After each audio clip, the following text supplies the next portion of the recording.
And welcome, Hoosier fans, to another disappointed episode of the Assembly Call. But live. Today, yes, live Disappointed episode. but live. Disappointed but live here at Switchyard Brewing. As today, your Indiana Hoosiers fall to the Purdue Boilermakers 74-62 in a game that had an incredible atmosphere at Simon Scott Assembly Hall. The students brought it. The fans were ready to explode all day, and unfortunately, the team didn't give them many things to explode about today. Obviously, the story of today's game, the return of Bob Knight to Assembly Hall, which was an incredible moment at halftime, but unfortunately, Bob Knight was back at Assembly Hall, and the Hoosiers were not, as they just did not have enough today against a Purdue Boilermaker team that, hat tip to them, came in and played really well and were able to get the 12-point victory on the road. So, can you guys hear okay? We're working on volume. Working on volume? Yeah. Okay. All right. So, let's begin today's show how we begin every show, and that is with our Hoosier Proud banner moment. People here? I think so. Okay. We're working on it. You know, I thought about lots of things that you could do for the banner moment. Second half, when it gets to 56-50, Indiana playing with the small lineup. You know, they finally kind of get it back, get a little bit of momentum, go back to the first half when they were up 28-25. But no, the banner moment today was Bob Knight coming back at halftime, seeing so many great Indiana players just walk out. I was sitting there with my buddy Evan at the game, and we just kind of kept elbowing each other like, hey, can that guy play? You think he can get back out on the court and play? There was a few of those guys that looked like they could still go. Yeah, a few of those guys who could. And, I was wondering kind of how it was going to feel seeing Coach Knight back out there at, on the Assembly Hall court. And it was a very emotional moment, having grown up watching Indiana basketball and seeing so many games with him and knowing what's happened over the last 20, 25 years. It felt good seeing him back out there, and it felt right to see him out there with those guys, and to see him be emotional in that moment and really seem to enjoy the moment, be a little playful with the moment. I swear Dick Vitale was terrified for a second when Coach Knight grabbed his hands, and it was great to see. And when the chant, to me, the big moment was the chant that rang out when everybody started saying, "Thank you, Coach." Because it felt a little bit, I don't know if you guys felt this, but it was almost kind of like the fans that were there didn't quite know how to react. Like they were cheering, and then it got a little bit quiet, and it's like, we don't know what's going to happen, we don't know what to do. And then someone started that "Thank you, Coach" chant, and that was perfect. And it was, that to me, on a day where the basketball wasn't very good, at least we could indulge in that memory and thank him for everything that he did for the basketball program. And I guess in those moments, dream and hope that someday it'll get back to that. Because unfortunately, it certainly wasn't today. So, that is the banner moment. Our banner moment, as always, sponsored by our friends from Home Field Apparel. And Connor is right here. Connor, stand up. Say hi. Home Field Apparel, an Indiana-based brand. They do everything out of Indianapolis. We love their gear. And look at this. So Connor is so awesome. He knows I like this, this long sleeve tee with the script Indiana. He made me one with the Assembly Call, which I really appreciate. He's got some shirts here. We're going to do some giveaways, but make sure that you guys go to homefieldapparel.com. They have so much great gear. Let's see, how many people here are wearing Home Field Apparel right now? We got the Assembly Call hoodie. Sizable number of people. A lot of people. I know I saw some Bison hoodies earlier. Indiana. Yeah, I mean, the stuff is so comfortable. They have unique logos you're not going to find anywhere else. Go to homefieldapparel.com. They are incredible. I mean, only one member of the team wore it today. I'm just saying. They know I got Home Field Apparel on under here. Oh, well, it's obviously visible under your shirt. Good. I sleep in Home Field Apparel. It's that comfortable. All right, well, it is time to move the ball, find the open man, and get some thoughts from the rest of our team. At 5:02, I got a text from Ryan saying, "Where are you guys? Just stopped at the hotel." Apparently, he just did not realize we were doing this at 5 o'clock. This is really underpublicized. I think that probably is the biggest difference. So Ryan will be here. I think he just wanted to make an entrance, So Ryan is not here, but of course we have Andy and the coach. So let's do a little music. You guys want to hear some theme music for these guys? Okay, let's do a little bit of theme music.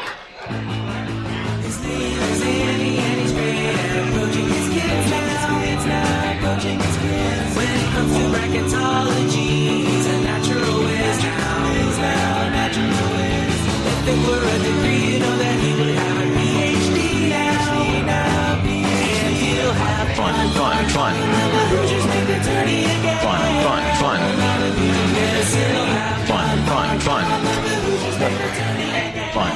Fun.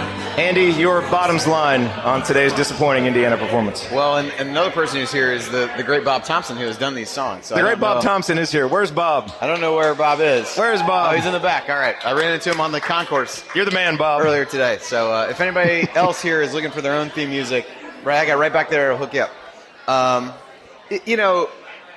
Certainly the Bob Knight piece was really cool to be at, and I joke with you guys that I don't really know that it was feasible, but there was, based on the way that the team played today, it would have been cool to see them out there taking in the things that were being said, even listening to Archie Miller's words about the teams that the IU teams that he remembers and grew up with, and it just seemed, as you said, it was kind of odd. And then they come out of the locker room, and it just didn't seem like a lot of juice that anybody had, not a lot of fire.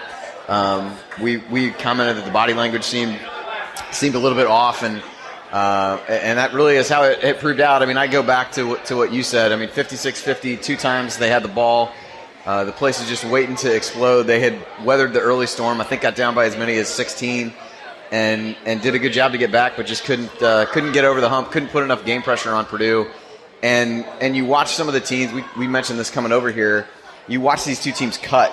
Purdue just cuts 10 times, 100 times harder than what IU does.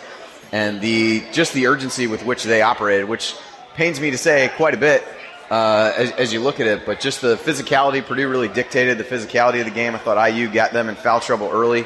I think had 6 fouls with maybe the first 8 minutes, and then I think Purdue only got called for 1 the rest of the game. And I don't say that to blame the officials. I say that more because IU really relaxed in terms of trying to get the ball inside, and spacing is going to be an issue with this team. There's just not enough people, and I think the small lineup helped with that a little bit during that stretch in the second half. It just wasn't enough to get there. So a fun day, and I would be remiss if I didn't talk about the chance to meet all of you. The game obviously was far less than ideal, but I joked with Jerod when we were sitting up here. The first one of these, there were just slightly less people than this.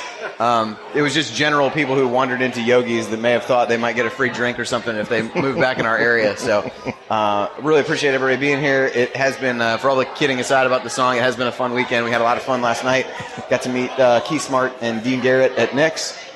So just know that no matter how far removed you get from IU, you come back. That's where you go, even if you're a 1987 national champion. So had a good time. I'm looking forward to the show.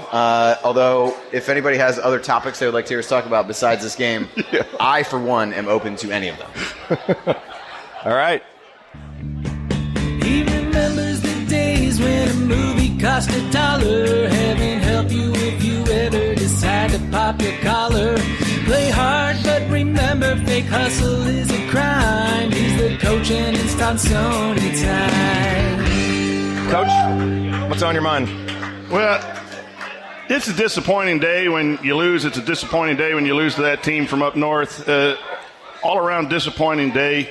And the guard play, we'll get into the technical stuff. The guard play was really bad from my coaching perspective. But what isn't disappointing is looking out and seeing all of our listeners and followers coming out on a day like this to support us. So cheers to everyone. Cheers. It has been great to hear from you on social media. It's great to walk through and shake your hands, and we'll do that again here. But this is what I will tell you in my most optimist look or the best view I can. This is why you root for Indiana, is this family of supporters. And yes, at 15-8 or 15-9, whatever we are, and playing bad, 4-game losing streak, don't lose sight of the fact that you picked the right school to root for, and stay with the program, even though we're going to talk about frustrating things, because you guys are the reason that we have a show, and it's the reason that Indiana basketball will get back at some point, hopefully soon. But it's awesome. And then I'd also like to say a shout out to Mrs. Tonsoni. If you would stand, please. All right. Don't chase her till after. No, I promise I won't chase her through the crowd. But it might at the end of the day, so root me on a little bit. But without her support and the support of all of our significant other spouses, and it wouldn't be possible. So keep stay positive, complain about the guard play, complain about Archie subbing at 8 minutes and putting guys in that cost us the game. You have every right to be frustrated. But you're wearing that Indiana gear, and it's a proud moment. Remember that. All right, well, Ryan is here. He just showed up. See, the thing with Ryan is he doesn't need to listen to us speak, but now it's his turn for his first comment, and he's ready to go. Are you ready for your intro? Well, here, we'll let Galen, do you want to give a couple quick thoughts? Not really, no. I'd like to thank everybody for coming out, yes. And gosh, that's really about the only positive thing I can say right now. So it's great to see you all. Yes. All right, Ryan. Here we go. All you other voices get out of the way, cause Ryan's got 100,000 things to say. The shot doctor's gonna go off on Coach Care, how the Big Ten refs screw up every day. He's a senior writer for the Big League. His Majesty's words are the elixir we need. The only problem is he won't concede the mic to other voices even if they agree. Analyzing players, finding every wrinkle. He hasn't ever hosted, never lifted a finger. He's got all the Well, let me quickly add just one thing about this. Dude just interrupted his own jingle. Well, Ryan, unfortunately, there is a lot to rant about. What would you like to choose? Jeez. We're already, you guys have already gone over a lot, I'm sure. I think that the really rough part for me was seeing guys struggle and maybe make poor plays and poor decisions and not being removed from the game. That really kind of bothered me because I felt like this was a very winnable game at certain stretches. There was that stretch they got to 6, really had a chance to hammer Purdue. And for you guys who were there, you noticed that crowd was ready to explode. They were waiting for an excuse to explode, and it just didn't happen. And every time they got real close, something was off, something went wrong, someone dribbled the ball the wrong way, and there just wasn't a flow to the game that really helped that team, this team, go out and win. And I think that there were certain players who were on the floor during bad stretches and probably shouldn't have been. And in such an emotional day for everybody, I think that the coaching staff needed to be a little more on their game of getting guys out who were really struggling and get them, get new guys in to get things moving. And there were times where it just got stagnated. And credit to Purdue, they really kept the pressure up all day. What I will say is I think that the positive we can all take away is it was a great day for the program in certain respects. I think we can all agree with that. Also hearing that Trace Jackson Davis is going to come back for his sophomore season. Somebody reported that during the game. Oh, really? Yeah. So those are some... And just get... What? That's it. They just asked him when he was running by on the floor. Somebody just posted to it. get I saw it retweeted during the game, and I read it, and I was not surprising, but okay, that is guaranteed at this point. But it was just such an emotional day, and I don't know, the people who were there, I was so emotionally drained after halftime. That was just such a draining experience, and cathartic in a lot of ways. But then to try and get back up and get this team to win, it was a real struggle. And I don't know, I just think that this team had a chance to be 16-4 by beating Maryland, and sort of blew it over the last 70 seconds, and now they're on a 4-game losing streak, and it's shaping up. This schedule is going to be so difficult towards the end, and you really have to wonder where they're going to find wins. How are they going to do it? Yeah. And to me, the younger guys have to step up, and I think it's a point where a guy like Rob Finnessy's got to step up. Jerome Hunter has started to step up. We only saw a brief bit of Race Thompson today, but you need him to step up. You need Armand Franklin to start making some shots, because those are the guys that you can rely on, that you feel like you're starting to be able to rely on more than the older guys. And so that, to me, was the big takeaway, is that some of the older guys you're just not going to be able to count on down the stretch, and you're going to need those younger guys to step up if you want to make the tournament and if you want to salvage something out of this season. So look, obviously that was a tough game. We'll break it down more because I think there were some interesting observations that we all had from the game. But let's look forward for a minute before we look back, because we kind of came into this game saying it's not a must win, but it's about as close to a must-win as you're going to get on February 8th, given where the team is currently. Yes. I guess you get your rival at home in this atmosphere. Whoa. But let's look forward. So where does this team go from here? So obviously the game against Iowa on Thursday is going to be huge. Coach Andy, as we were walking back, the one thing that we were encouraged by, which I mentioned earlier, was that stretch in the second half where, Indiana had been down by 16 at one point. And they went small. I think it was Rob, Armand, Jerome, Justin, and Trace. And they went on a 7-2 run, got it back to 56-50. Now they weren't able to capitalize and take it further than that. But, Coach, do you think it's time to start going smaller more and start playing? We know how important Joey has been, but it also felt like today, and maybe it was part of the matchup, but it felt like today the offense moved a little bit better and things were just a little bit more crisp without him on the court with a little bit of a smaller lineup. Is that something that we're going to see more in the future and that we should see in the future? I would like to see the smaller lineup a little bit more. I've been clamoring for that at the beginning of the year and took a step back when I realized that two of our better players are post players. Yeah. And so Archie's putting his better players out there, which is what Ryan is saying he needs to do. And yet it clogs up the lanes, and then there's such an emphasis on getting the ball into the post that the guards aren't cutting, as you said Purdue did. The offense is so geared to feeding the post that teams are scouting that and taking stuff away. And the other thing with the small lineup that is confusing or perplexing to me is who are you going to play? Because I agree there are some guards that don't deserve to play as many minutes as they're playing. And if you go small, now you're looking at, do we have the players in position to play small and play it consistently over time and have Joey only play 14 to 18 minutes? Is that something the coaching staff's going to want to do? I just think from an offensive standpoint, eventually you just can't play two posts forever. So I would like to see it. Coaches get stubborn. I was talking to you guys about that. We get stubborn in what we like to do and what we believe in, and you just keep forcing it until it happens, and sometimes it doesn't. So I'm not sure that's good coaching, but he may stay with it because to honor Joey's attitude and effort, as opposed to playing people who don't deserve to play because of their lack of attitude and effort because you want to go smaller. That's just real. He's in a tough position. I thought Deron Davis played well when he was in there today, especially defensively, and didn't get back in the game in the second half. That really shocked me because, they were doubling hard in the post, and Deron is a great passer out of the double team, and Joey is not. And I was really surprised that they didn't go back to him. Frankly, shocked. And I know they went smaller, and they were trying to Trace at the 5 more, but it's some of those points where things got slow, and they were doubling hard in the post. Why not throw your best post passer out there? There were just some decisions in this one I didn't quite understand.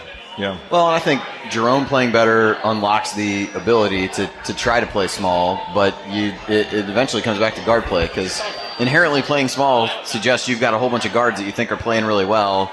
And as Coach mentioned today, whether it was over here or even on the walk over, like the guard play just really struggled. You've got guys who either from a confidence perspective, health, youth, whatever the case may be, it's hard to say I don't want to play this guy because if you really went and looked on the list today of I'm going to play the guards who are playing well, you'd have had a hell of a time figuring out who you're going to put out there. And so, part of playing small is you got to have guards that you can trust, and there's just nobody playing consistently enough there right now to really do that. I think Jerome was the one guy who really kind of jumps out when you're there live at how in tune he is and how athletic he is, and you see him really starting to round back into the form that everybody expected him to have after early on and had to sit out a year to be able to get it. So I think he does not lack for confidence. It does provide, it provides a lot of other options, but you got to have people to put around him no matter what. So I will lose with a guy like Jerome Hunter. I will lose with Jerome Hunter. That guy plays hard. He plays great on both ends of the floor. He'll make mistakes. He's a freshman. They keep talking about it. He's basically a true freshman. But that's a guy who gives it everything he's got every time he's playing, and he's focused. He's trying to pump his teammates up. I'll lose with a guy like that. You put him on the floor. Give him. I think we're all sort of on the team of play him 25 minutes a game. Play him more minutes because and he has been. Yeah, and that's a guy who I do not. When he goes on the floor, again, you'll feel good about him making mistakes because he'll learn from it and he'll get better from it. One of the things, the other guys, I don't feel that way. One of the things you got to look at is I wonder if Rob Finney's on a minutes restriction because he comes out regularly and sits for a while when you're like, put him back in. I still wonder his health situation and his conditioning situation because it just looks like he's only allowed to play a certain amount of time. That hurts the guard rotation. And I thought Jerome Hunter he was so tired at the 8-minute mark. There were some subs that didn't work out at that time, but the coaching staff was talking to him, and he came out right after that. I thought he was either gassed or lightheaded or something because he fell back in the huddle and someone had to grab him, and they kept him out there. And then immediately he came out, and then that's when Indiana went on the bad run from 6 to 15 when, those other guys were in. So two of those guys that we really like to see out there, I think, are not yet able to play 35 minutes health-wise. We just don't know that. But it looks to me like they are both on some sort of can't go all the minutes that we would want them to go type of plan. Well, and it's worth noting, I mean, I just felt like today bad play was not punished enough. And maybe it is minutes, maybe it's whatever, but there were guys making stupid plays who stayed out there after a timeout. Devontae Green fouled the guy on a three-pointer. There was a timeout, and he was still in the game. And it was a bad foul on a three-pointer. You couldn't have that in that situation. I thought that, at that point, you've just got to send a message. Pull a guy out. This is a key game. This is a game you cannot afford to lose, and you're leaving people out making mistakes. And you can't do that. And you and I always disagree on coaching anger on the bench. Yeah, I agree. And that's just you believe one way, I believe the other way. And I'm with you. I've seen a good share of Devontae Green, and I'm a little tired of it, Ryan. I'm with you on that. The problem is Franklin was so. I mean, it's a tough thing because I do agree with you. You got to pull them at times, but you look at that bench and they're all struggling. Yeah. The biggest thing for me watching this game, and especially watching it in person, was, and look, this is going to make me vomit having to say this out loud because I'm going to have to. Because I'm going to have. I don't want to praise Purdue, but offensively, when you watch them and you watch the difference between Purdue and Indiana run offense right now, everything they do is in rhythm. Everything that they do is crisp. And they are able to read and react and take advantage of situations. And when we're on offense, we don't do that. Sometimes it looks like we're figuring out what to do in the middle of the possession. Yeah, it's stunted. And there are opportunities that we had. There was one drive Justin had. And, look, he had been having some success driving, but he had Al Durham wide open on the wing for a three-pointer, didn't see it. Trace Jackson-Davis was the one guy that it looked like was getting angry in the second half. And we've talked before, when Trace gets angry, he can go on a run of 6-8 points himself. And, Evan, the guy I'm sitting next to, were like, Trace is angry. Feed him. And Indiana scored like 4 straight points, and, they come down. Trace is posting. Devontae has it, and instead of getting it into Trace, he just shoots a three. And it just feels like everything offensively is a struggle. And, Coach, we've talked about it. I mean, obviously our guards have struggled and they're limited. But, for Purdue, Eric Hunter, Stefanovic, Proctor, none of these guys are huge recruits. None of these guys are elite players. But yet they play with a different level of confidence and assertiveness. Al Durham, really it seems struggled to get going into the game. And then there, the last couple possessions, you see him drive and spin and score, make a three. And it's like, where is that? And so there is absolutely a different level of confidence, belief, rhythm, all those different things that they have offensively, and it was such a stark difference watching that and then watching the way we play offensively. And I don't know if that's a player issue, if it's a coach issue. I'm sure it's a combination of all those things. But, my God, I am sick and tired of watching them play and saying I wish we played more like them. But that's how I found myself feeling today. It's a confidence issue, and it's both. The message that Archie is trying to get across to his guards is not being sent or it's not being heard.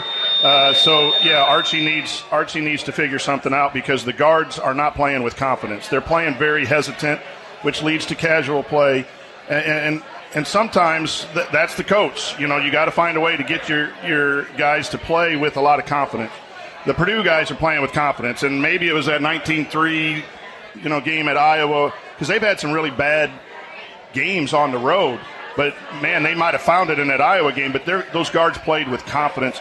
Their system has been in for 14 years. I said the older guys taught the younger guys. Carson Edwards taught Sasha Stefanovic how to cut and move. And this is a young program, but you cannot excuse Archie. Archie's get paid millions of dollars to win basketball games and get guards. But the toughest thing to do as a coach is to teach players who don't want to listen, who think they have the answer. And I'm very, as an educator, I don't want to throw out names here, but there are guys, I will, but Devontae and Justin, some of these guys look like they don't want to hear the message. And then it's ultimately the coach's job to try to keep pushing 19 different buttons to get it done. I would believe that Archie's on button 9, 10, or 11 right now. And they're all been That wrong. low, huh? And they've all been wrong because we're playing really, really poor. So the Purdue guards are just better because they're more confident. Yeah. Yeah, that's what I took away. I mean, we all watched them hit that many threes against Iowa and wanted to say they got them all out of their system, but confidence is a powerful thing for these guys, and that goes both ways. It goes in the way that I just made a whole bunch of shots, and you got Aaron Wheeler stepping into threes confidently, despite even after shooting well in that game, shooting 22%.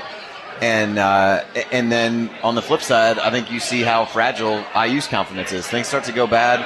These stretches snowball, so it goes both ways. It's not just that Purdue had came into the game shooting the ball well, had a lot of confidence, and said, hey, look, we can go in here. There's nothing to lose, and do it that way. And IU, I mean, that's why you get these scoring droughts of whatever. There's a lack of confidence. And you talked about the passing, where our seats was kind of down at the other end of the floor that IU was going at the first half. And the one thing I noticed, it was multiple times, like you could see, maybe it was the angle I was at, who knows, there were passes to be made that either the team lacked the confidence to make or didn't see. And neither of those is a good thing, but there was, there was one where they had a lob to Trace, and you just got to throw it. And there were other drives where it's like you've got to do that, and it has to really be part of what the identity is. There were multiple times you talked about the Devontae play. There was another one in the first half. Duran had really good position, and he goes and takes a sky hook essentially in the post. Like if your identity is going to be getting the ball inside, then that needs to be everything that you are. And it can't come and go, because at that point it's not your identity. And here's a lot of people say this, and I've coached enough. Well, Coach, you got to give your kids confidence. No, players need to be confident in themselves. If you're a competitor, you're going to be confident, and regardless of what the coach. But soft players need the coach to give confidence. Tough players will be confident, and that's TJD. TJD was out there. He was talking to the coaches on the sidelines. He was talking to the players, and he's a freshman.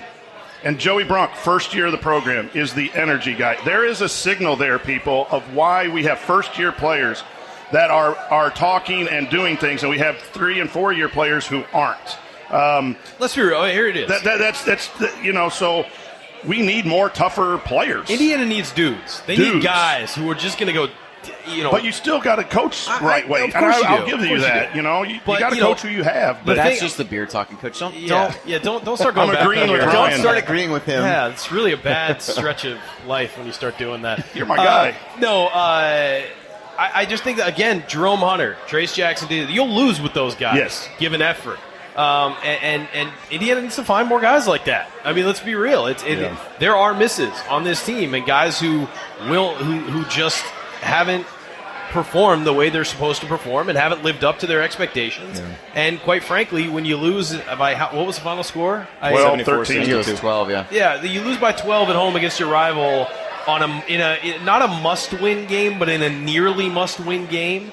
That says a lot about who's on the floor. Yeah. It says a lot about the coaching staff needed to maybe change some things up, change the message, whatever. But it also says something about the guys on the floor, and those guys need to take at this point in the season they don't have pride in what they're doing, right? And they're not out there giving it. Then, quite frankly, it's on the coaches to not put them on the floor. I know in certain situations they have to put them on the floor. I get it. We're limited in certain player areas. But if guys aren't going to give you 100%, putting on that jersey, seeing what it meant today. There comes a line. You guys talked about a red line a couple shows ago. And, Jerod, you said practice was intense. I know we can't repeat what we heard went on at practice, but they had an intense practice yesterday where players were called out for their really ridiculous mistakes, and it didn't carry over. And here's one more aspect of it. You had a week to prepare for this game, absolutely, and that's what you did. You had a week to get better, and they didn't get better. If anything, they took a step back, and that's what's disappointing as a fan. It's disappointing if you're somebody who analyzes this team and watches this team, because you're ready for this team to take a step forward, and they just continue to stumble. And at some point, it's enough. At some point, you have to get better. Let's talk real quick. Meaningful moments. It's easy to look at kind of what happened in the second half, but this game was lost for Indiana at the end of the first half. They took a 28-25 lead, and really it kind of felt like had a little momentum. When Duran was out there during that, had really slowed down Travion Williams. He was great defensively. The reason why Purdue was able to go on this run is some of the things that Indiana has done well when they're playing well and that they're supposed to build their identity on really left them. Aaron Wheeler got wide open for 2 3-pointers, just miscommunications, and that was part of what Purdue was doing offensively. Is their offense was always one step ahead of our defense in the help, And, so Wheeler got open a couple times. And then there was a play with 1:45 left. It was 33-28. So we're down 5. But still, it's like, okay, let's get a stop. Let's go get this back to even or close to even before the half. And Isaiah Thompson missed a floater, and no one boxed him out. Yep. I think Devontae was the man who was supposed to box him out. They rebounded. They scored. They go up 7. I turned to the guy I was sitting next to. It's like, we're in trouble here. And, they ended up obviously leading by, I think, was it 9 at halftime? Yeah. Up by 9 at halftime. And those stretches, that stretch at the end of the half, they just never recovered. And then they came out the very first play of the second half. Was it Trace, I think? No Gel Eastern had the ball at the top of the key, and Trace just left him. And No Gel Eastern Yeah, he drove in the layup. Thought the help was coming, and let's let him go. Yeah, and so outside of that stretch, Indiana essentially played him even. But that honestly, stretch right there is where Purdue built their lead that they nursed for the entire second half. The most disappointing part of that stretch for a team that is supposed to be built on defense and pride itself on defense was how often they got lost on defense and how often they weren't communicating on defense. They weren't helping each other pick up the right guy. It was, you're just seeing right there, like, this is what the program's supposed to be based on. And you're just like, guys, either you don't have the guys to do it or the message isn't getting across. Yeah. It's one of the two. We don't, see behind the scenes. Part of that also is, I think we got to give some credit to Purdue. Purdue for what did a they great did job. Don't get me wrong. Yeah. There was one possession where, I hate saying that. Well, Purdue, they always do their dribble handoff. They've got Harms up the top of the key. They do this dribble handoff. And for most of the game, we were just letting them do it. And, one time we jumped the dribble handoff and actually forced a turnover. Didn't let them do what they wanted to do easily. So the next possession, Harms anticipated us jumping it, just went to the other side and slipped it, and they scored. And again, that kind of recognition and being able to, and I know that's, part of the sequence they have there, but, being able to recognize what happened, probably what we're going to do on the next possession, and just to go to the next option, that's what our offense is lacking a little bit. Yeah, and I think also it's become readily apparent that whatever we're putting on tape, other teams are picking up very quickly and defending very well.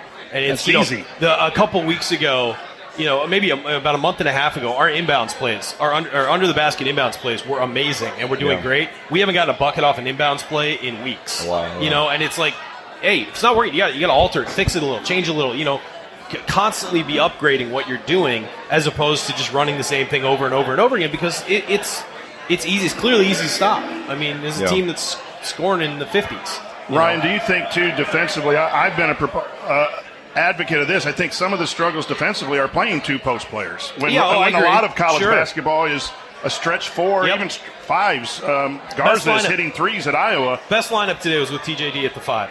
Best lineup easily with Hunter and Smith were both out there together for a little bit of that, and they had 2 guards, and they mixed in a couple different guys, but best lineup easily was Trace Jackson Davis and at least one guy on the floor who could spread the floor. Make it Hunter, put him on the same wing so you can't double. Throw it in there. I agree, and it's tough because you got your 2 toughest guys play the same position. Yeah, and you got to get 5 guys out on the floor, and you want to reward all the stuff that we're wanting to see. You want to reward it as a coach. So what do? You decide in the summer you're going to go to old man ball and play 2 posts. Well, now you're struggling defensively and you're struggling offensively because there's no driving lanes. Well, they had to see the defensive struggles coming. You're getting Joey Brunk and they made a choice. Hedging 25 feet from the basket. They made a choice that's not working. Yeah, you're going to run into problems. So, but that's on the coaches and the players to adjust and figure it out and get better. You should be getting better throughout the season, and quite frankly, I feel like this team stopped getting better a few weeks ago. Really. Yeah, the stretch that you mentioned, the other thing that really reared its head there, I was just looking back through the play-by-play, was 3 turnovers on the last 4 possessions for IU. And that was really, not that they had taken great care of the ball up to that point, but they had 11 in the first half, This team just isn't good enough offensively to be able to give possessions away. No. And so you can make up for some of that by just giving yourself a chance, but they just didn't give themselves a chance. I think there was one on a moving screen, there was a travel, I think maybe 2 travels toward the end, so that was just the other thing that really kind of came up to bite him. It was they weren't even getting shots while Purdue's going on that run toward the end of the half. You just couldn't even. They got 1 shot in 4 possessions. You're just not going to be able to come back that way.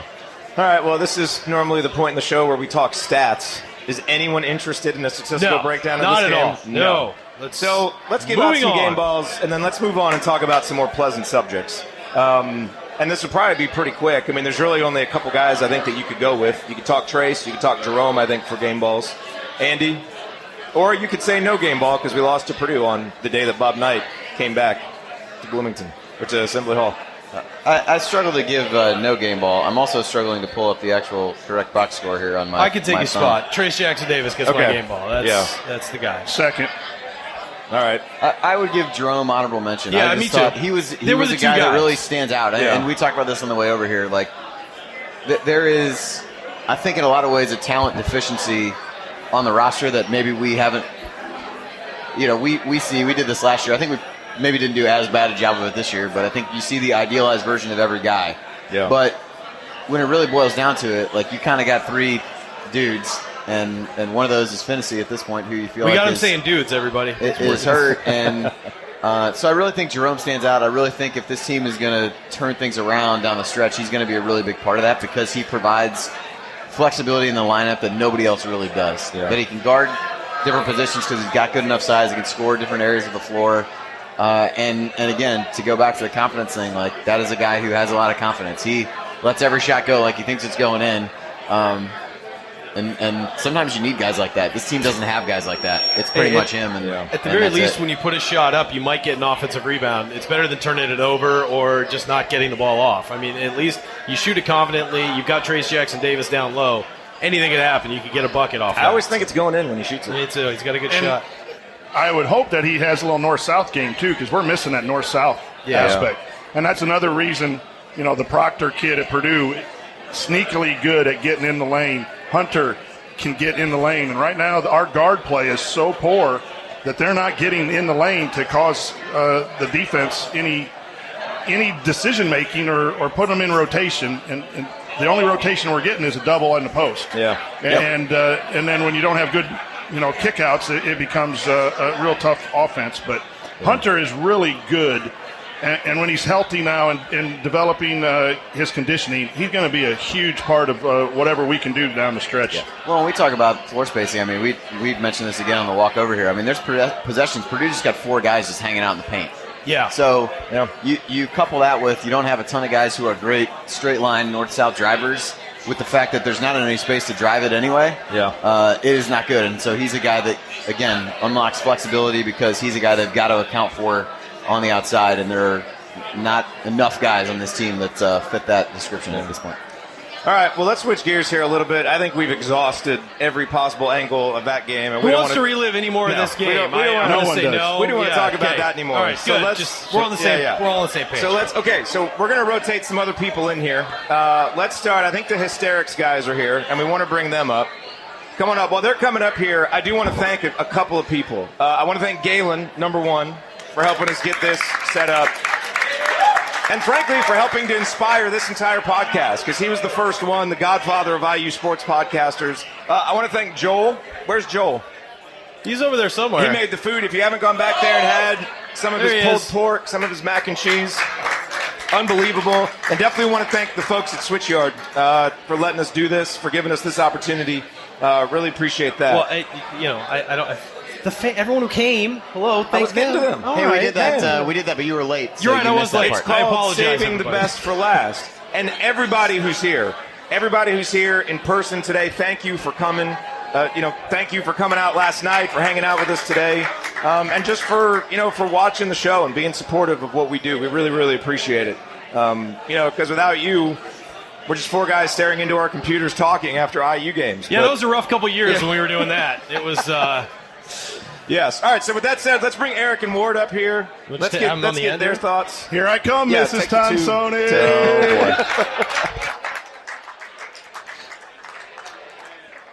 Come on up, guys.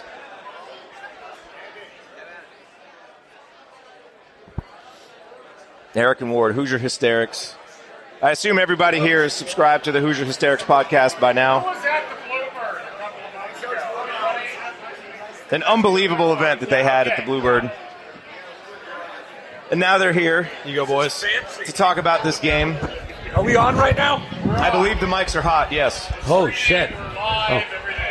This is fancy. We're not used to this kind of fancy equipment, right? No, not at all. There's a board. There's a board. Can I press a button on the You'll board? it'll play television. songs too. It's right What there. What happens if I press the? It's like a Rubik's. Yeah. You know what? It's like Simon Says. Simon It's that old- Says. yeah. It'll What play happens if Simon. I press the red button?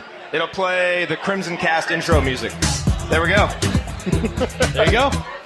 So you guys had great seats, obviously, today. Yeah, Up close saw and you personal. pumping up the Thank crowd. God we had great seats Best for that. seats for the worst Okay, game. for the worst game, but for the great moment. Yes. Yeah. Because I think let's put the game in the rear view. The thing that Happy. we're all Thank you going to for that. remember, those of us who were fortunate enough to be there, that was an incredible moment. For me, being there when Calvert Trainee broke the Big Ten scoring record, some of those moments, this is right up there. I mean, this is a moment that has been 25, 30 years in the making. Huge. What was it like for you guys? I mean, being there, seeing it up close. It was totally surreal. Yeah. When the players started coming out just one by one and hearing names that we didn't know were going to be there. Like, Yeah, that was a shock. Jay even like Edwards. Jay Edwards. Jay Edwards yes, was there. Andre Patterson. I know. I mean, just How excited was Dick Vitale that Andre Patterson was there? Did he talk about the Duke game? it was just a surreal moment, and just we were lucky to be just as close as we are to this front row. I kept checking you guys out, and I was like, jerks. I was way up in the media seats, way up high. Just like, It was just an incredible emotional thing, and then we're trying to capture it on our phones Not too. me. No. I would just get I just- Eric's video. Yeah. But I was conscious of that because I wanted to be in the moment Yeah. also. Yeah. So at a certain point, I stopped when Coach walked out. Yeah. And it was emotional. I teared up. Well, and I will say for Amazing. the event at the Bluebird, it was just trying to make sure something didn't kind of go wrong and it went right. So I couldn't really have an emotional reaction like many people it's different did. when you're in it, yeah. But being able to be there and observe, and when they played the video, I lost it. And it's such a beautiful thing. And then to see Coach out there going through the gamut of emotions. Yeah. It hit him really hard. He got pumped up. He was getting the crowd pumped up. Like, that meant so much. And then to see the players, That was their the thing that got faces me. looking at him. Joe Hillman was losing it. And I was like, oh, come on, Joe, you're killing me. And then for me, it was seeing the guys lead him out too. How Yes. much he meant to them. Clearly, Quinn and those guys leading him out the tunnel and helping him. And I mean, I was so emotionally drained at the end of halftime. I was like, we got another half of basketball, Totally. And it was. And you felt like after he left the floor, the entire crowd was kind of like, I mean, they were ready to explode once the game started again, but it was almost They like needed a moment. they needed a moment to think about what they just saw. And somebody on Twitter said, this is something I never thought I'd see. It's like, I just saw it, and I still don't think it's something I ever see. It was I'll need to watch the game later when I get back home. and just sort of take it Take in. it in. Yeah. Fast forward. We got to. Just halftime. Coach coming back means so much to so many different people and for different reasons. Yeah. We got a letter after the event back in November from a Hoosier, grew up, born and raised in Indiana. I'm not going to give out his name. Moved away and has lived his later years in a different state. And he reached out to us and sent us a message that said, seeing the video of Coach Knight surrounded by his players at the event and surrounded by IU fans, I'm going to get emotional talking about it, was something that he wanted to see before he left this earth. Yeah. And he is dying of terminal cancer. And he said that now that he saw that, he could go in peace. That's what It's amazing. Coach Knight means to so many people. And to be part of a moment where you know that that's what it means to people is there's not really good enough words to really put it into context. Well, and I think for this town and for this university, it was just such a cathartic experience that's been literally 2 decades in the making. I mean, like, there's been so many chances where they've reached out and they've asked him to come back and they honored him and did different things, honored his teams, and just waiting and waiting and waiting. And I think that a lot of people made peace with the fact that it was never going to happen. Yeah. And then, a couple weeks ago, there was this news that, oh, wait a minute, it might happen. And then, we obviously heard whispers this week that, okay, now it might happen. And I think everybody who was, I'm over it, went very much to, oh, no, I want to see it. You know, and just being around town and being around IU fans last night, everybody's like, well, did you hear? Did you hear that there's, and it was this excitement that hasn't been in a long time because it was such a moment that means so much to not only this university, but this state, and honestly, the college basketball. The way ESPN was covering it, this wasn't an Indiana story. Yeah. It is a national college basketball story, and it meant that much to a lot of people. I think that was what I took away from it was it's not just a moment for these people in this arena, as you mentioned so eloquently about your event in November, that meant a lot to people who weren't there. People who maybe didn't learn about it till the next day. It meant so much, and there's just something about that reunion that is, I think, a wound at Indiana has been closed officially. I hope so. Maybe we can all heal officially. And all of that said, I couldn't help but notice the juxtaposition of the play from the team in the first half and the second half, which did not in any way resemble a Bob Knight team, and almost felt in a way, and you see all these guys come out that you have these great memories of playing basketball a certain way and coach, and it's almost like they were coming out representing a different program than the one that we're cheering for right now. It's the same in I want to tell that story. Color, it's the same in arena, but I guess my question is, and we know that it means so much to people like us and to the gentleman that you talked about, what, if anything, tangibly do you think it means for the program moving forward, like in actually us playing better basketball or getting back to play like that? Will it have an impact there? I think it can. I don't think it automatically happens. Of course. I think that if this leads to just more embracing in a way that just tangibly has not happened, of the former players, bringing them in, letting them interact with the current team, letting them be around practices, letting them speak to the team. We are in a weird place where for 20 years we haven't had the players who could put their arm around a kid and say, let me tell you what you're playing for. Yeah. But we have a lot of guys that live around the area, the Matt Novers, the Lindemans, even the A.J. Guyton, who's just a few hours away. Yeah. It's not hard to get these guys back. And we need them to continue to impart what that means. And then I do think, we talked to Matt Nover about it, we talked to Kirk Haston. They tell us it is tangible. Kirk Haston came from Tennessee. He had no allegiance to Indiana. Yeah. He came here and he said, I didn't get it when I got here. But when I met these players, when they were coming to practice, when Isaiah Thomas shows up to practice and strips A.J. Guyton of the ball, And dives on the story floor. is great. then you know what it means. And then you realize you're playing for something more than yourself. That's what it has to mean. Well- if it doesn't, then we're just any other school. Well, and let's go to the sleeping giant analogy, like this fan base. Like, look at this. Yeah. Is there any other school in the Absolutely. nation that misses the tournament this many years in a row, that struggles for 2 decades to just be relevant and still has 17,000 people show up Just ready think to how go many crazy? Indiana basketball podcasts there are that survive. Right. That tells you how good the fan base You is. know, and When the apocalypse comes, there will be an Indiana basketball podcast left afterwards. and that the apathy that ultimately would be the death of the program, of the fan base, it's not there yet. And when something like this happens and gives us all something to give us hope, to remember what it was and what we all want it to be again, hopefully this buys more time to get the product on the court that will reinvigorate all of us and the younger generation. Well, and it felt like 2 eras of Indiana basketball were divorced from each other. As Yes. you were saying about the players coming back, and it felt like you're either on this side or you're on this side, and there's no in between. You either are have an allegiance here or an allegiance here, and you're not allowed to cross But over. even over here, it's Samson, Crean, and and now Archie's regime is so relatively young. It's like that's all fractured. Yeah. There's not a lot of continuity there Agreed. of those players coming back. But this is something where both who's in the stands and on the floor, hopefully that just makes a continuity. It's one line now. It's not a line Yes. to stop and then a new line. And It's I heard just from people talking, Coach spoke to the team. he did. And, you guys talked about that already? No. okay.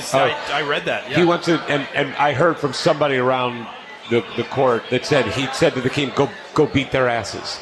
And it just, you could hear Coach saying that. And He's it didn't sick enough happen. and tired of losing to Purdue. Right. But the fact that he was able to do that, Yeah. and maybe it's not the only time he'll do that. I do want to share one story that bothers me. Yeah. We were talking about it on the way over. I will not name the player, but anybody who has been to a game at Assembly Hall, if you stick around after the game, it's common for the players to come out, take pictures, Minutes after this game ended, which I couldn't hear everything you guys were doing. We came in a little late. The worst loss of the year.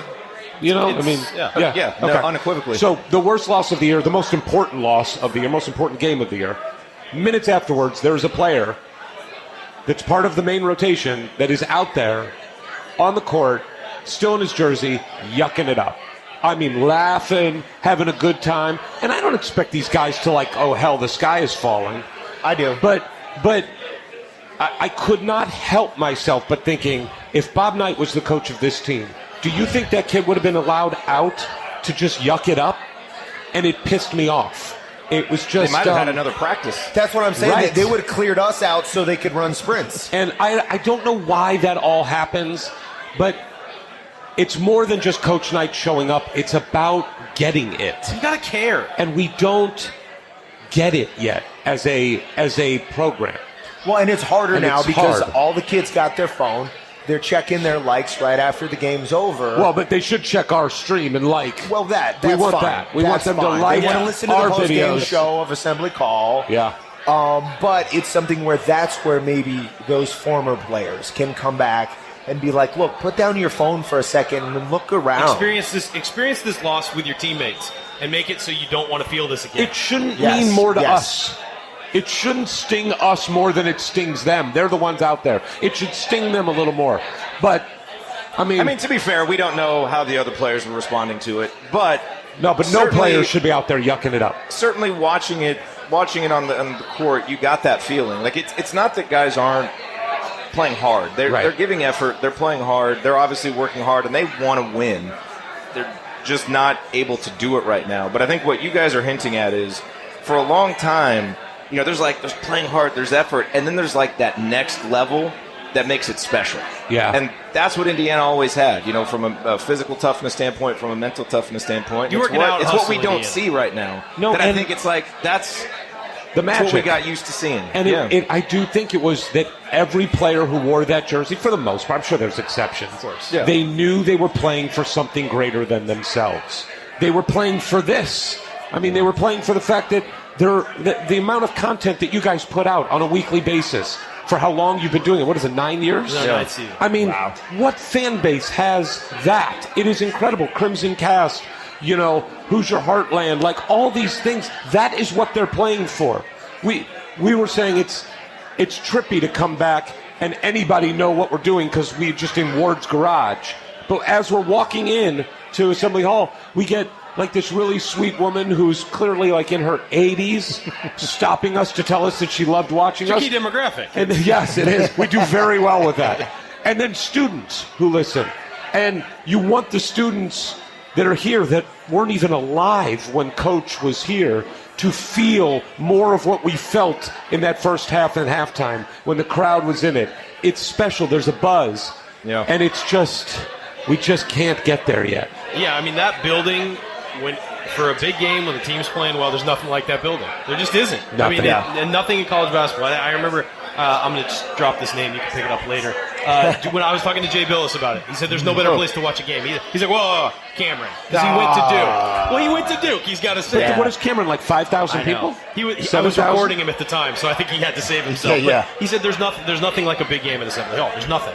And that's true. That guy goes to games all over the country. And he said there is nothing like a big game at Assembly Hall. And that's true. And like you guys are saying, there's more to this program than there are to a lot of programs that have a lot of success. Yeah. This is after a loss. I know. This is after a loss to our rival. This place is packed. Yeah. It's incredible. It's it is special. It should be special. And the players owe it to the program, and especially that man who was out there at halftime, to treat it special. And that's why it pissed me off to see somebody yucking it up minutes after a loss like this. Well, that's not treating it the right way. And Mio is trying to bring Eric back from the ledge. I looked across the court during the game, and there's Anthony Leal with his parents. And I'm like, I know that guy gets it. I know that's a guy, and hopefully Trey Galloway, and even somebody like Jordan Geronimo coming in from across, from the East Coast, that Archie understands. I think he feels our pain the same way, and he's looking at these guys and being like, guys, maybe some guys need to understand it once they get there. Yeah. Somebody like Anthony's going to come in, and he was there today, and he was born and raised as one of us. And that's just so vital to get it back to where it needs to be. Sure. Well, guys, I know that you've taken a position as roadies for Bone Thugs and Harmony. Yes. And so you're going to have to. Yeah. I think we're in Atlanta tonight. Yeah, that's right. Bossier City, Louisiana on Tuesday. Yeah, I think we're going to go to Panama City, too, Yeah. I heard. Very nice. I'm still high from that, and I didn't smoke anything. I just walked into the room. But before we move on, I do, on behalf of everybody here, on behalf of all IU fans, I do want to thank you guys for what you're doing. Because, really, I mean, Thank you. There's nothing better than getting the stories from the players themselves. And being able to have those stories and the expansive interviews that you guys do, the time that it takes to do that, I'm just really appreciative of it. And I've learned a lot about the program, about the players. And, I've been studying this my whole life, and being able to get the insights from the players that you guys have brought out, it's been amazing. And, I think your podcast has really been more than instrumental in bringing the program back together a little bit. And I think it's really important what you're doing. So I appreciate it. You guys have supported us from day one all the way to having us up here today, and that's meant so much to us. And to be a part of the IU podcast community is something we never imagined a year ago. But I just thought there needed to be more California flavor in the IU podcast. San Diego, baby. Got to represent for you. And to echo what Ward said, when we started back in Ward's garage, which we're still in, so we haven't really grown at all. Clearly, you guys like Ward's garage. We do like Ward's garage. It's very nice. But it's actually not nice, but it's cool. But when we did our first long-form interview, I mean, even the A.J. Moye, he was one, and then Jeffries. Jerod reached out to me and said, hey, what you're doing is great. I love this. And he had no reason to, and I think in another world, you'd look at it and go, oh, they're competitors. And Jerod and Brian and Andy and Coach and Galen and everybody has never looked at us like that. And we would not have any support at all if it weren't for the tweets that you sent out giving us exposure to your audience. We would not have any exposure, any ability to get the interviews we did without you guys, and we are so appreciative of that. So with that said, now we go out back and reenact the Anchorman scene? Yeah, now let's go fight it out, man. Wait. I got my trident. I'm ready to go. Stay off the face. That's the rule. That's right. No hair, face no contact. face. Yeah, well, because you guys got a camera. You can go off on Look at our this. faces. We're on TV. Oh, yeah. Oh, yeah. Wait. Everybody should know that Hoosier great Brian Evans has a dance move. He does. And we He has can a do it dance for the camera. 1, 2, 3.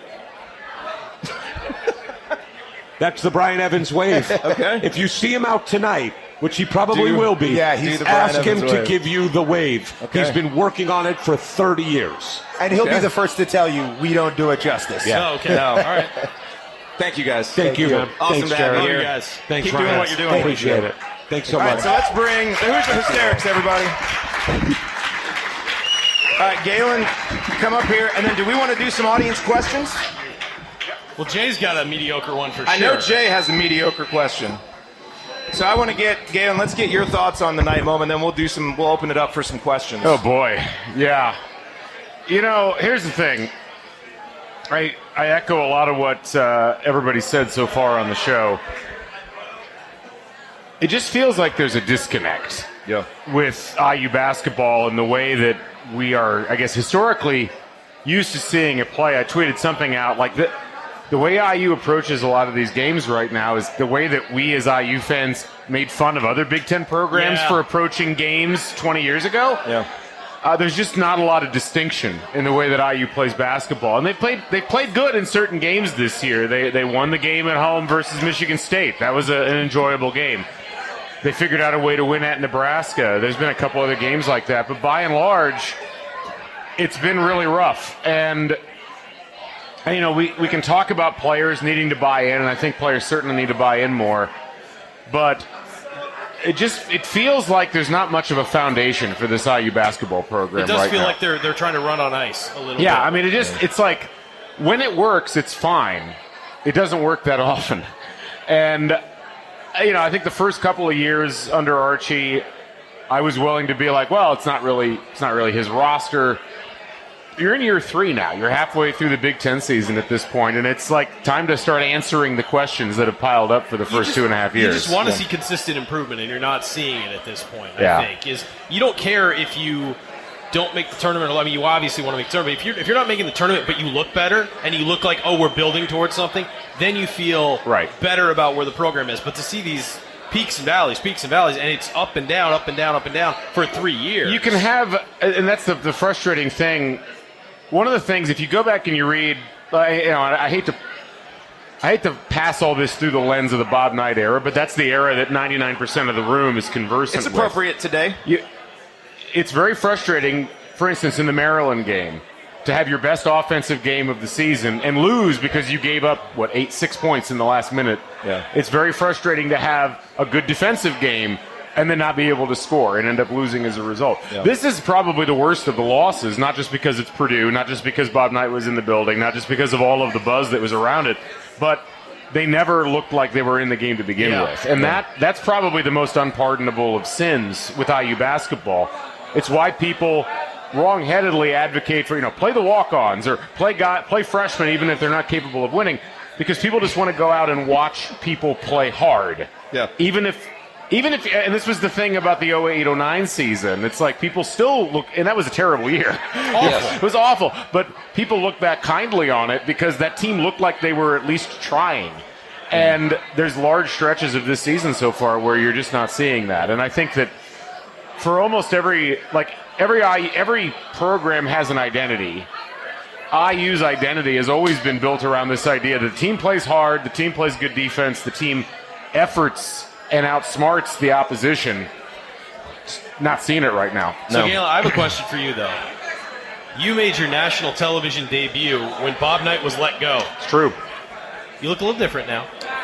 But he's back. Hair's a little longer. What did that mean to you as somebody who observed, who was up close? I know you were on campus when it happened. I was, and both of you were. I mean, I was the sports director at the radio station, student radio station, my senior year, and that was when Bob Knight got fired. I want to say this. The idea that this was Bob Knight's first time back on campus is a lie. It's bad research. Bob Knight's been back on campus multiple times since then. He got shown around the athletic complex by a coach of a different athletic program at IU like 6 years ago. Yeah. He's had dinner at Topo's, which is a block down the street, before he moved back. Like, the idea that this was his first time back is wrong. Well, we've heard about doing private dinners and stuff. 100%. But a lot of people are under the impression, like, and this was even said on the broadcast by Bob Wischusen, this was his first time back on campus. Wrong. But it was his first time back in the building. Yeah. That's important. And it was interesting watching it, on television and just kind of seeing everything. It was touching. It felt like, for those of us who had lived through that era, particularly those of us who were children in the 70s or 80s or 90s, that this was something that's needed to happen for a long time. And I don't blame IU for it not happening up until now. They've made plenty of effort to make it happen. And I also, I understand the psychology of Bob Knight and why it's taken this long. And look, the fact that he came back at all is surprising, given this man models himself after George Patton. Like, you have to understand that element of his mentality to understand what makes him both great and what makes him flawed. Yeah. But it was certainly a very touching moment. Just like, and I don't know if Eric and Ward left already. They left. But the moment at the Bluebird a couple of months ago, I was fortunate enough to be there. I was in the green room with Bob Knight. When he was getting ready to go up on stage. It wasn't something I expected to see when I was there that morning, but there's been a real sense of closure to that aspect of things around this basketball team, and that's been gratifying to see because it's been needed for a long time. And I think closing that chapter, and I think that today closed that chapter to a large degree for a lot of people, is important from a psychological and emotional perspective. It does nothing to change the reality of IU basketball and where it's at right now, but it does do a lot, I think, for people perhaps to be able to just put that to the side for good. Yeah. Finally, it's over. And that's something that I think was valuable and important, and I'm glad everybody worked as hard as they did to get it done. No, and I thought, we talked about it, but I thought that all those players coming back, they knew how important this moment was. That was amazing. And it's important for them, too. Yes. I think that I feel bad for a lot of the former players, particularly... It was almost like they had to pick sides. 100%. I mean, people now, it's 2020, people forget how fragmented it was in 2001, 2002, 2003. I mean, it was a war zone.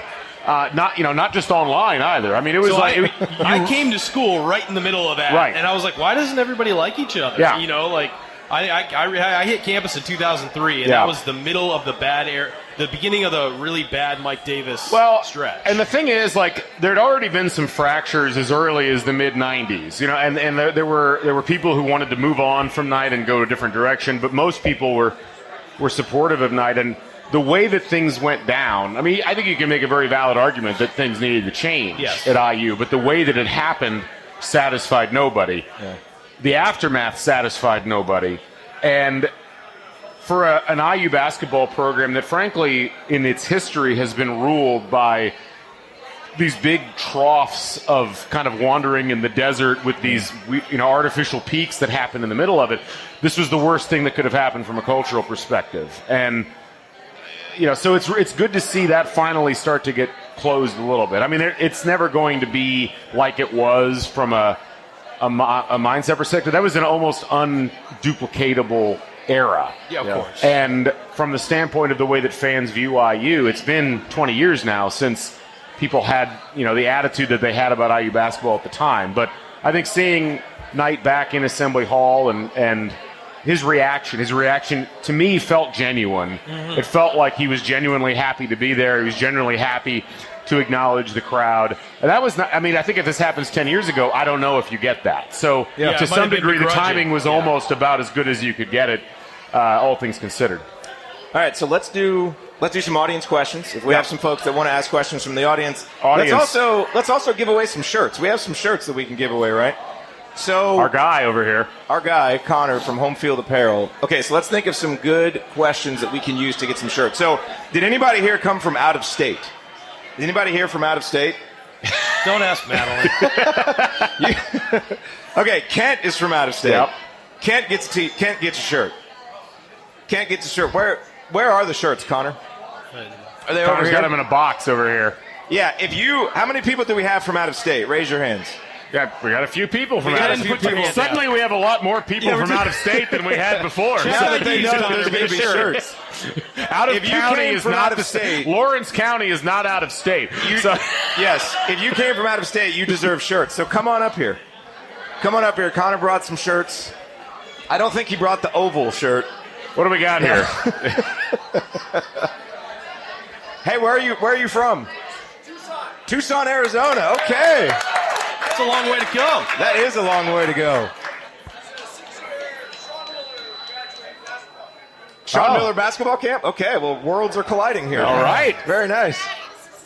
That's right. Andy's from Cincinnati. That absolutely counts.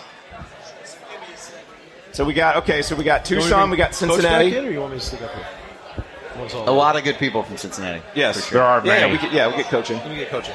Well, actually, we're going to need a headset for questions. Oh, okay. Well, Yeah, that'll be fine. Okay, so where's Jay? Jay, we need a mediocre because question. We have to kick off the question. Do you remember which button is? I believe it's the blue button. I believe it's the blue button. This blue button. Let's try it. Oh, here he comes. There he is. Howdy, everybody. This is Jay Horry. Wow, I never thought I'd be here with you guys. We've been through a lot together, Jay. First time, long time. Is that what we're doing? Yes. Something like that. Yeah. What's your mediocre question? Do we really have to talk about this, or no? It doesn't have to be about the game. It can be about anything. I want to know. Thank you. Thanks for coming down. Thank you, guys. Thank you all, out of staters. Thank you. Yes. So, I don't know if you guys have talked about this before, but I want to know what's your first IU basketball memory. And I'll start. Yeah. Mine was the 1992, because I was 5 at this point. So I'm a lot younger than you guys, obviously. You are, yes. As everybody can tell. Thank you. I'm not gonna relay the story of the bartender when Blasco ordered a drink earlier, and then he had you turn around. I said I wasn't going to relay that, so you're good. Mine was the 1992 Final Four loss to Duke. Wow. Which, even then, I remember the officiating being atrocious. Yeah, things have not changed. Yeah, little John Clockerty action in that one. Not unlike the Big Ten officiating nowadays, but I'll hang up and listen. Thanks, guys. I'll start on this because I have a similarly not ideal memory. It was IU losing to Virginia in the 1984 regional final. Yeah. I, for whatever reason, don't remember the North Carolina game, which happened 2 days earlier. It would have been a tremendous first memory.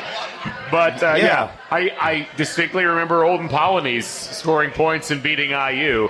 I do the second memory, though, is the chair toss in the 85 season. I guess I was 5 at that point. So that's weird that I have a loss and I have probably the most infamous moment in IU basketball history as my two memories. So there you go. Couldn't you have asked for our happiest memory? Because my earliest memory, because it was emotionally scarring, I guess, for 7-year-old me at the time, is the Illinois game where Jay Edwards hits the amazing shot. I know. He hits the amazing shot over the backboard. But I don't actually remember. I've watched video of it, so I remember it. But what I remember of actually being there and watching it is the shot Nick Anderson hit to win the game and being devastated. So absolutely devastated, and not even at that age, not even knowing how to process it. I think I cried. I'm pretty sure I cried. You were there. I was there. So at the game. I was at my house in Battleground, Indiana, and the previous week had been the Michigan game. I had gone and hid in my parents' bedroom, and instead of watching the game because I was so nervous, and then Jay Edwards hits the 3, and everybody explodes, and I run out. I was like, what happened? And then I did the same thing in the Illinois game, so I missed the Nick Anderson shot.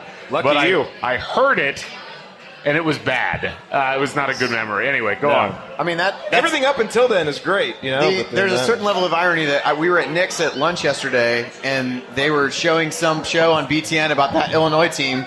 And so I got to relive that shot even just yesterday, which was just as terrible as before. For me, I'll try to get a positive one. I mean, I definitely remember the 87 championship, and I remember my dad picking me up and hugging me and watching the game and doing with that. Yeah. And then the other thing for me, this is more general, but my dad is the one of my parents that went here. My mom didn't go to college, but she is anybody who watches games around our family would say she's the one that is the most over the top at this point. So I remember times on Big Monday and Super Tuesday, stuff like that, where there would be games, and I would try to talk him into staying up, but then I would end up going to bed, but I would typically be awoken by my mom pounding on the coffee table, getting excited about the game, and then I would go out and watch the rest of the game. I remember the Alford shot against Michigan at the buzzer at Michigan where he ran off the floor and stuff like that. So mine are generally positive. We have a phone call.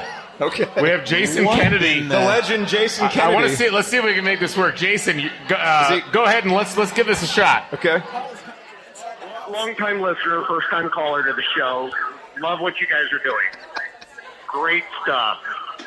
Wonderful. I'm glad you came out to see your fans. Love the echo too. That said, horrible game. I can't believe you did this pod. I assume you're going to delete it immediately. This is show business. Yes, it is. It's called show business. You're pros. God love you. We're big fans. Thank you. Thank you, Jason. We appreciate caller it. all the way from the bar. That was definitely literally a 20-foot phone call. Just tremendous. I found myself yelling. The call was coming from inside the house. Yes. I mean, it is. We did have some conversations about. Wow, we really have to podcast after that? Because we set this a couple of months ago as a date. We're like, it has to be perfect. They're coming into town. Yeah. Let's make this. What do you do? I mean, I was thinking about this with IU basketball, and you guys started in 2011? Yep, 2011. Which was the perfect time to start. The best time to start. Because, you had the 11-12 season, you had the 12-13 season. Scott and I started Crimson Cast in 2008. No one listened for 3 years. And when people started listening, it was great. And then, still people don't listen. But it's like... You say that as if people were listening to our show when we started, but I appreciate you treating it that way. I mean... No one's going back and checking those traffic numbers, Andy. No. But it is complicated because podcasts people listen to podcasts, I think, because they want to hear fun, exciting, positive things about their team. They want to interact with people who also are excited. And I think we look at other programs that are successful and they have those sorts of experiences. Like if you're doing a Virginia podcast last year, you're having a tremendous year. But it is difficult because we want to have an honest conversation with the fans, and we want to have honest conversations with each other about what's going on with our teams. And I know you guys don't really tackle football that much. We tackle football a lot on Crimson Cast. That's been a tough row to hoe the last decade. This year was great. Yeah. Like this year was like, Things are looking up. it all paid off. This is amazing. But it is challenging sometimes when the times aren't as good as we'd like them to be. It is, but it's people showing up. Yeah, this is amazing. That's what makes it worth it to do. All right, does anybody else have questions? We got the mediocre question. It lived up to its billing. If anybody else has questions, you got a question, come on up. Kent, come on up. Yeah, come on up. Absolutely. And then, Libby, we might ask you to come up here later. We have to get your reaction to Coach Knight coming back. So think about it. Can introduce yourself for everybody. Yeah. I'm Kent Davis from The great Atlanta, Kent Georgia. Davis from Atlanta, Georgia. Yeah. So my question is, so you guys may know that we had Carter Witt in for an official visit. Yes. And so, he's the whole point guard that's very good at seeing people like 2 or 3 steps ahead, but he's not a good shooter. And potentially getting him would maybe mean that we wouldn't get Christian Lander. So my question is, after today, and I guess just the way the season's going, would you like to get him? We still don't know if he's going to be 2020 or 2021. He's a good guard, yes. Yeah. Get him. Yeah, we need playmakers. Yeah. We need guards. I mean, obviously we want guys who can shoot, but we need playmakers, and we need guys who can run an offense. At this point, IU basketball is like the New York Jets or the Cincinnati Bengals. Like you just... That was a shot at Blaska. Sorry, Blaska, but it's true. Shot. You can't draft on need. You have to get best available player. And look, I think if you're gonna, there's certainly some criticisms you can levy at Archie Miller about his roster construction so far. The lack of guard recruitment is a problem, and the fact that there's only really 4 functional guards on this roster is a problem. You got to try to address that because you're going to lose at least one of those guards to graduation this year. So even if it's not a completely perfect fit, I think that you remake the team based upon the roster that you have available to you, but that roster has to have guards on it. Yes. And so I think you take the best possible player at that position, and then you let the chips fall where they may moving forward. Because as we saw last year, a lot of people thought, they'll pick up Lester Quinones in the spring signing, or they'll pick up this player or that player, and none of it actually happened. Yeah. And I think that's something that, if this is going to be successful, IU has to avoid that sort of scenario moving forward. Yep. Right. Agreed. Feel the same way, Andy? Yeah, I mean, it's hard to argue in a game where we were like, we should go bench a bunch of guards, and then we talk about how there were really no other great options to turn to, and then say you turn your head at any competent playmaker from the backcourt. To your point on a guy like Lander, who obviously is an in-state guy, and we'd all like to get him, but you can't just not take anybody and wait on that. Because if he ends up at Louisville, then you got problems. You just got to if you can get good playmakers, you got to get them. That's what this program needs. By the way, can we talk about how bad the uniforms are in this Carolina Duke game? They're real bad. They're awful. This is when what are they doing? When marketing attacks. This is essentially what's going on in this Duke terrible. game. I mean, the uniforms aren't as bad as North Carolina this year, but they're up 10 points right now. I mean, that's unlikely to last. Thank you, Kent. Yeah, thanks, Kent. Appreciate it. Let's get our next question up here. All right, we got to work. We got plenty of time. We'll get a rotation going. Yes. Hey. All right. Hello. Hi. My name's Luke Newhouse. Luke. Hey, how you doing? Good to see you, Luke. I really have a question for you guys. I normally I ask them the fun question in the community, like, would you rather have IU not make the tournament and then make it every 5th year or whatever? I ask that question. Those are fun questions. Challenging. I don't really have one that's fun like that. I can't think of one right now on top of the head. But I just want to thank you guys for what you guys do. You guys and the Princeton Provost and the Ward and Eric and all them. I really appreciate it because, it's good to sit there because I drive around my car all the time for work and I get to listen to there are games like today. I was super mad after today's game and it was like horrible. But listening to you guys makes me feel a little bit better because there is a community, like you guys say. So Wow. I just want to thank you guys for what you do. I do appreciate it. So I know we're the reason you guys are here, but like you guys like introduced me to a community. I just found out about you guys like a year ago, and I just love you guys. So I appreciate it. Thanks, man. Thanks so much. We really appreciate it. We it's always weird because none of us do this professionally. Right. When people come up and like, hey, I listen to you all the time. Well, I'm sorry, Andy. Is that not what, that's not. Is that not what we're doing? Jen, I thought he had a real job. No. I'm sorry. No. All my eggs are officially in this basket, so we're good. In all seriousness, it's gratifying and also a little off-putting when people come up and say, "Wow, we listen to you," and we really enjoy it, and I appreciate it. I know these guys do as well. So we appreciate you taking the time to listen, and I'm glad we could make it worth your while. Okay, I guess the only question is there someone else that IU's looking at for next year besides the 3 we already have? Do you guys know of anyone? I mean, there have been some stories about some JUCO guys that we're looking at. We'll almost certainly look at the grad transfer route, because we just have to get guards. And Galloway, Leal, Geronimo, they're wings and they have some things that they can do, but we need guys who can handle the ball. Definitely. So I think definitely whether it's trying to get a high profile guy in that class like a Carter Witt, or trying to get a grad transfer like Jihad Proctor for Purdue has been a guy. He's been a little bit up and down, but now that he's kind of integrated into the system, he's been really valuable for them. And that's the kind of guy that really would have helped out this team this year. Definitely. And we swung and missed, but hopefully Romeo would have helped out too. Well, yeah, but hopefully this we go back and forth on this. Hopefully I don't know if you guys saw the article saying that Trace Jackson Davis definitely says he's going to be back next year. Yeah, that's I don't know if you guys saw that. There was a post. I saw it.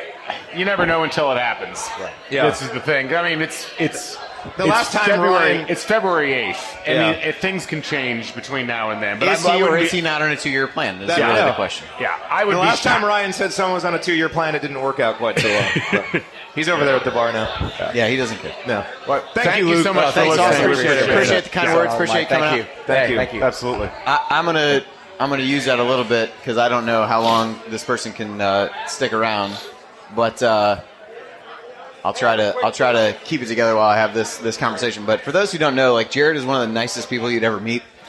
So there's a gentleman over there named Andrew who is here because Jerod was nice enough to send a care package to his wife who's going through some things, and so he is nice enough to stop by. So I'll give you a break if you want to go over there. And where's Andrew? Over there? Yes. Okay. He's the most well-dressed person here. All right. I will. Not wearing home field apparel as best I can tell, but incredibly well-dressed compared to the rest of us. But anyway, so he introduced himself to me. I wanted to make sure that he could talk to Jerod, and just a good chance to say what a good dude that Jerod is. How many days till football season? How many days till football season is the question. Galen, this is right in your wheelhouse. A lot. It's like a solid 6 or 7 months at this stage. We still got baseball season in front of us. Let's focus. Let's give credit where credit is due. Absolutely. And softball just got started yesterday or 2 days ago, I think. Didn't have the greatest start, but hey, it's okay. It's an early part of the season. Do we have any other questions? Would anybody like to come up and ask? We got some time. All right, come on. Ari, come on up. Sure.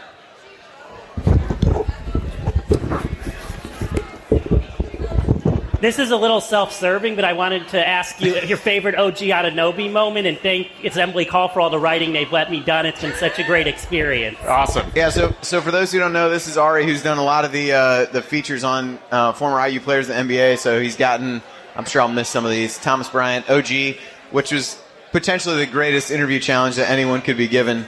To be able to get more than a 2-sentence answer out of him. OG doesn't talk that much. I'm not sure if you're aware of this. Great player, great dude, but really good guy. He's terse. I think would be probably the best way that I could describe him. OG moment. There was a couple of those dunks when he would just take off and go down the lane and just windmill hammer somebody. Although I would say probably from a important standpoint, it would be defense he played on Jamal Murray in the tournament.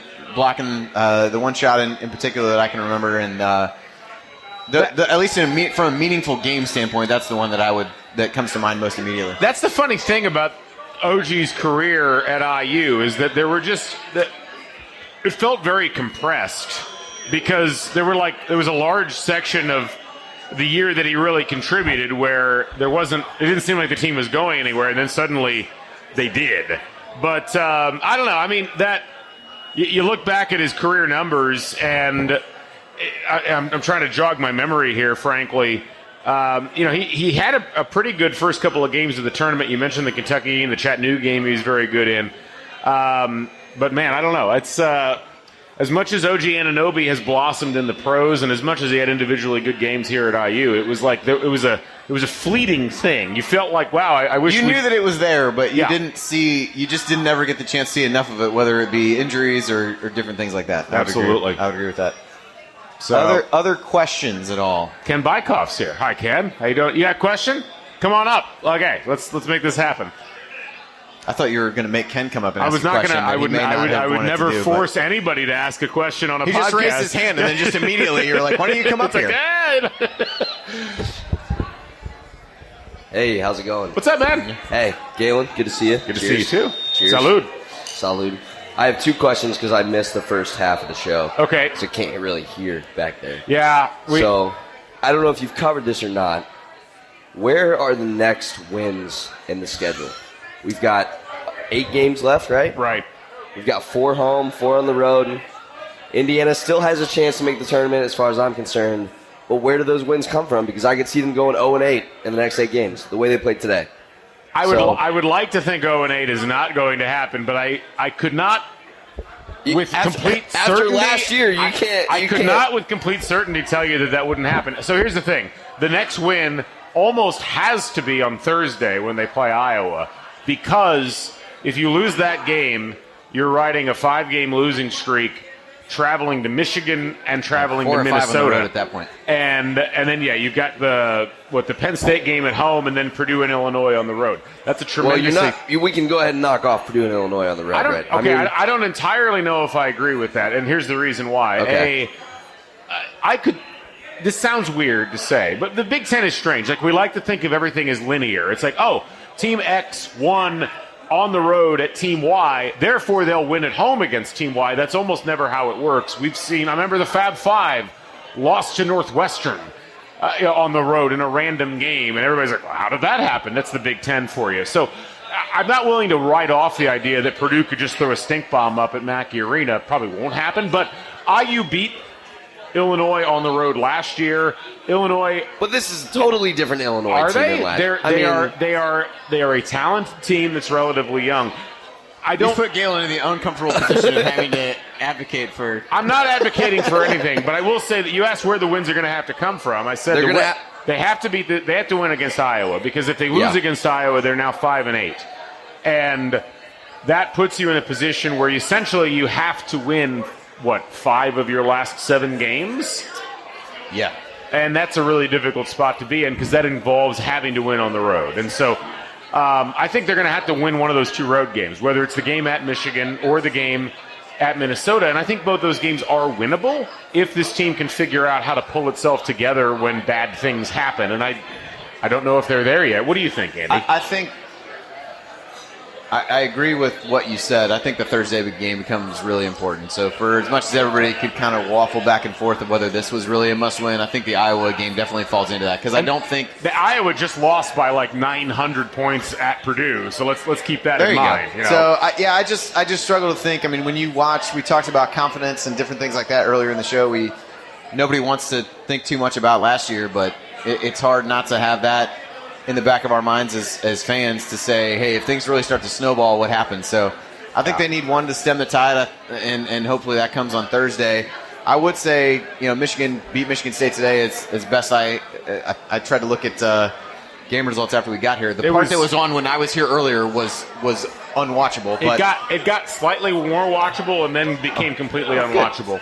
So I do think, Michigan's got some struggles, although Livers was back today, so that's a big factor in that game. But I think Thursday becomes a really important game for IU, which, given Iowa's talent offensively, gives concerns, but given Iowa's similar propensity to completely go in the tank defensively, maybe that's what this offense. I don't think defense was the Maybe that's what this offense needs. I'll say this: when IU had lost their 10th Big Ten game last year, no one thought they were going to win again the rest of the season, and they ended up winning 4 out of their last 6 or something, 4 out of their last 5. Wouldn't that be nice? Well, that's the weird thing Yes, it about would be. this roster construction is that it's not entirely impossible, and you could get that kind of bounce where the team suddenly recoalesces with each other and figures out how to play.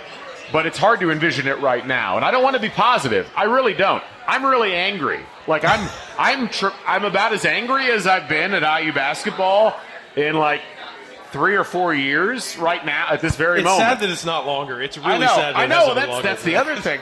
But I can't imagine how Scott is feeling though right now. Given Scott actually texted me earlier, Scott Caulfield, co-host of Crimson Cast, and said, I am in the I'm not watching this team anymore mode of my mindset, and so he's just not watching at this stage. So I'm having to absorb all of it. That said, I can't completely write them off the rest of the year simply because we saw last year where it looked like they were completely dead in the water and they figured out a way to come back. So I sat in the balcony today, and based on the looks of it, Did you pay $300 a ticket? I might be the only one that sat in the balcony today. No, No, I got one our guy more right back over there. there. I got Yeah. one Oh, more two. right over Yeah, there. yeah. Okay, two. Okay, either way. So the folks in the balcony on the younger side, they're already on the Archie head train. They're ready to call for Archie to go. So this is my second question. This is where I'll leave you guys.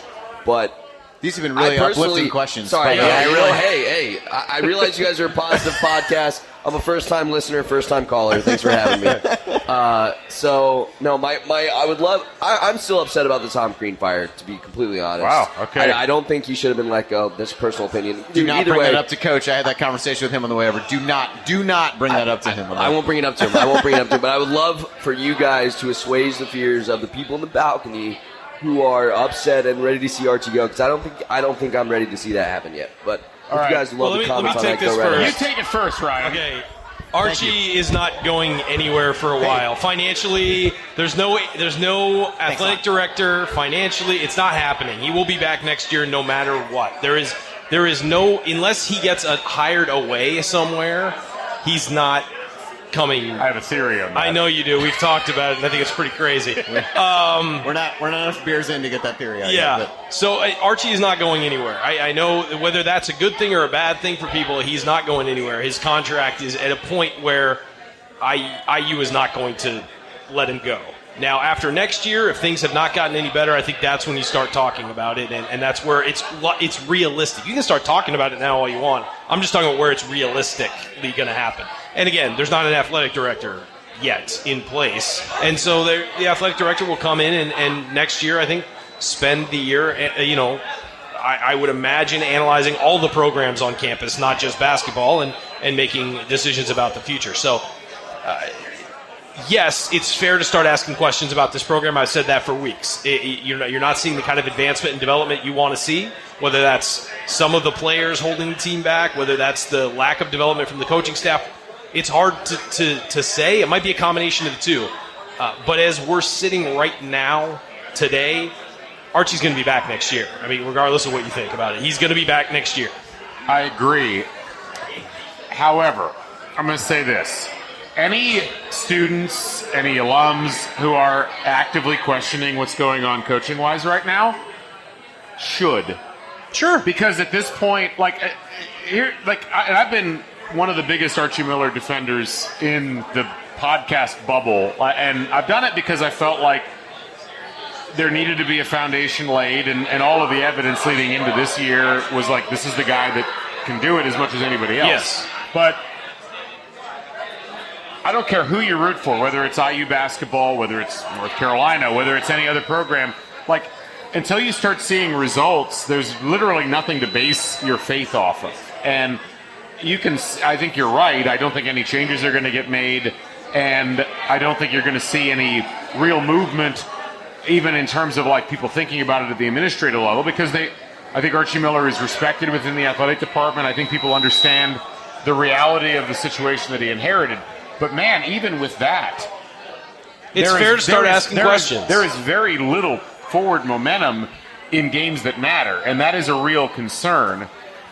And I think for people that are like, well, this is really frustrating, yes, there's a lot of roster issues that need to be actively questioned, and I think people need to look at that. But at the end of the day, as much credit as we give coaches when things go well, you don't get absolved when things are going badly. No, of course not. In your third year, just because everything's not lined up perfectly. And I think that's people who are actively questioning these things, I think they have a reason to do so. Yeah, and I would not be shocked if we see some staff changes in the offseason, some new blood being brought in. I want to say, though, to our friend who asked the question about Tom Crean, this is a guy who missed 2 of the last 4 NCAA tournaments that he had a chance to get into and nearly got the program on probation from the NCAA tournament for APR issues. So, there's been this romanticism that's erupted around the Tom Crean era, and man, step away from that. Well, and during Crean, there was